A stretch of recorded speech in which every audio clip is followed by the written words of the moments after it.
group 6. Today we're going to present experiment 7, which is methods of flow measurement.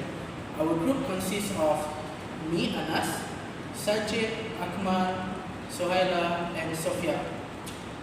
We start with a summary of the experiment. This experiment used flow meter measurement apparatus which used the concept of basic hydraulic batch by using flow of water. Any incompressible fluid can be measured with different types of method. These apparatus have 3 parts of measurement, which is orifice, venturi, and rotometer. Fluids that enter this apparatus will flow in different type of flow paths, which is different in pressure, velocity, and types of flow, which is laminar and turbulent. By using this apparatus, the data of the properties of the fluid in motion is accurate even though there is pressure drop in each type of the path. And hi, I am Nurul I will present about the aims of this experiment. Basically, there are 2 objectives of this experiment. The first one is to demonstrate typical flow measurement devices for incompressible fluids, which are venturi meter, orifice plate, and rotometer. And the second objective of this experiment is to compare the difference in flow rate incurred by each of those 3 devices. Assalamualaikum, my name is Sofea. So I'm going to present to you another part, which is the introduction. So the orifice meter, the nozzle meter, and also the venturi meter are the most common devices used to measure the immediate flow rate. Every of those meters operates on the similar principle, in which when the flow rate's area in a pipe decreases, the flow velocity that is accompanied by a decrease in pressure will increase in the pipe. The flow measuring devices that has been used throughout this experiment is used to give an exposure to students on the flow measurements method of an incompressible fluid, which can be determined using sudden expansion, venturi meter, orifice plate, and also rotometer. Consequently, it is also to expose on the demonstration of the applications of the Bernoulli's equation to the students. And then again, the pressure drop which is associated with each of the 3 meters may be measured directly from the parameters of the device. The water flow measurement equipment is designed as a low status apparatus to be used for the hydraulics bench, even though it could be used together with a low pressure water supply managed by a valve and a discharge to drain. Water enters the equipment through the lower left hand end and flows horizontally through a sudden expansion into a transparent venturi meter and into an orifice plate. A right angle of 90-degree elbow adjustment, the flow route to the vertical and connects to a rotometer. A second band passes the flow into a discharge pipe, which includes an atmospheric drainage. The static head at diverse points in the flow course may be measured on a manometer panel. The water glide via the equipment is managed by using the delivery bar of the hydraulics bench, and the flow rate can be confirmed by means of the use of the volumetric measuring tank of the hydraulics bench. I will explain about the theory of this experiment. The first flow measurement device in this experiment is venturi meter. A venturi meter is a device used for measuring the rate of flow of a fluid flowing through a pipe. The method of measuring and calculating is by applying the continuity equation and the conservation of energy equation across the venturi meter. The head loss across the meter is neglected. The value of ZA to ZB is assumed to be 0. By using the formulation, the flow measurement of venturi meter can be calculated. The flow measurement device is orifice plate.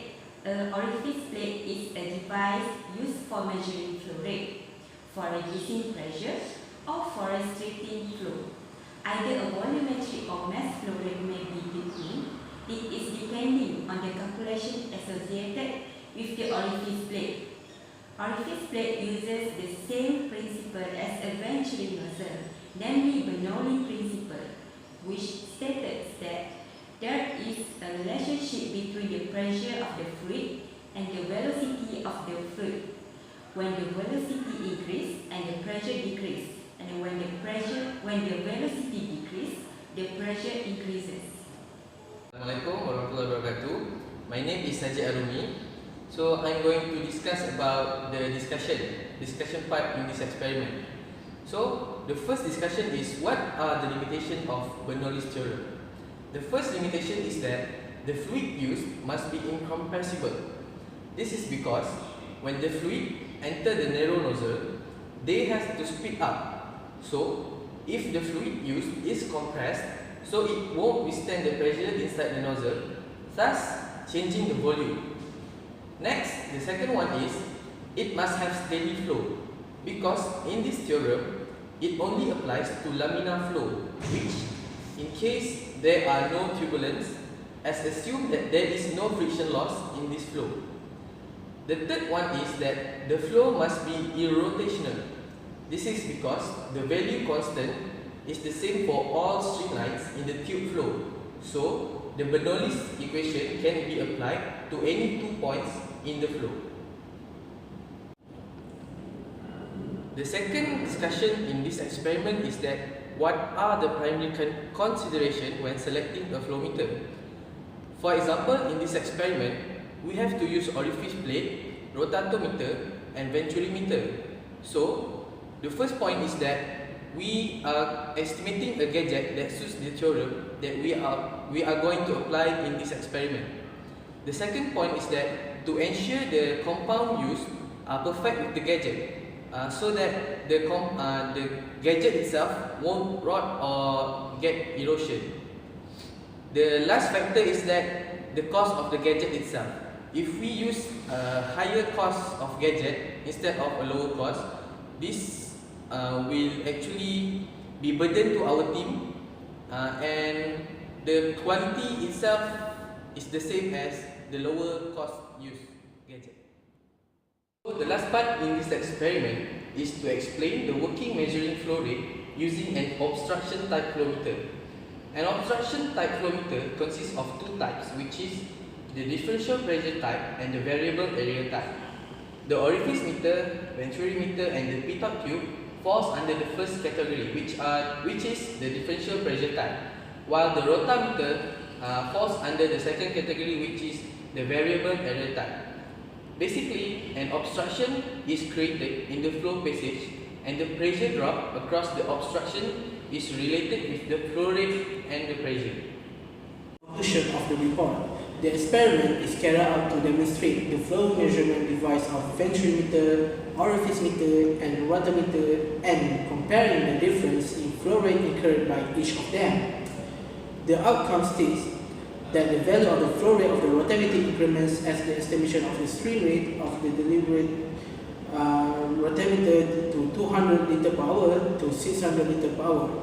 At 3.3 liter per minute, the value flow or rate at rotameter is 4.82 liter per minute. Then at 10 liter per minute, the calculated value of the flow rate in rotameter increased to 15.04 liter per minute.